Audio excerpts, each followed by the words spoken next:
عزیز طلبہ و طالبات السلام علیکم۔ آج ہماری گفتگو کا موضوع ہے میر انیس کی رباعیات کے سوال و جوابات۔ تو چلو ہم شروع کریں گے۔ پہلا کوشچن جو ہے، دنیا میں کون لوگ نرمی اور تواضع اختیار کرتے ہیں؟ تواضع ہو گیا عاجزی اور انکساری۔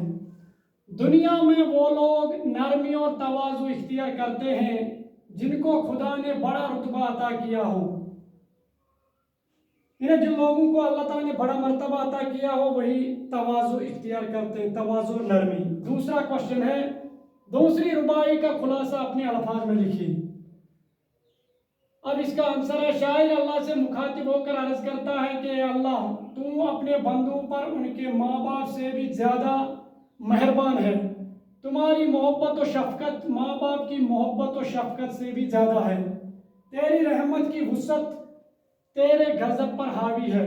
اے اللہ، تو کسی کو جنت میں داخل کرے تو یہ فقط تمہاری رحمت ہے، اور اگر تو کسی کو جہنم میں ڈال دے تو یہ اس کے اعمال و عقیدے کو دیکھ کر اس کے ساتھ عدل و انصاف ہوگا۔ تیسرا ہے، شاعر کا حوالہ دے کر ان اشعار کی وضاحت کریں۔ اب یہاں پر جو تیسری رباعی ہے، میر انیس کی آغوش لحد میں جب کہ سونا ہوگا، جس خاک نہ تکیہ نہ بچھونا ہوگا، تنہائی میں آہ کون ہوئے گا انیس، ہم ہوں گے اور قبر کا کونا ہوگا۔ اب اس کی تشریح ہے، شاعر قبر کی تنہائی کو یاد کر کے اپنے آپ سے مخاطب ہو کر کہتا ہے کہ جب تجھے قبر میں لٹا دیا جائے گا تو وہاں مٹی کے سوا کوئی اور نہ بچھونا نہ ہوگا۔ اے انیس، وہاں تنہائی میں تمہارا کوئی ساتھی نہ ہوگا، وہاں تو تم اکیلے قبر کے کونے میں پڑے رہو گے۔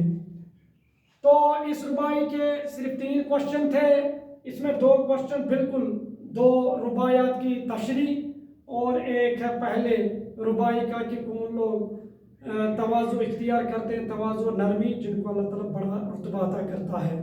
تو آئی ہوپ کہ آپ نے اچھی طریقے سے سمجھا ہوگا۔ تو ملتے ہیں نیکسٹ ویڈیو میں، تب تک شکریہ۔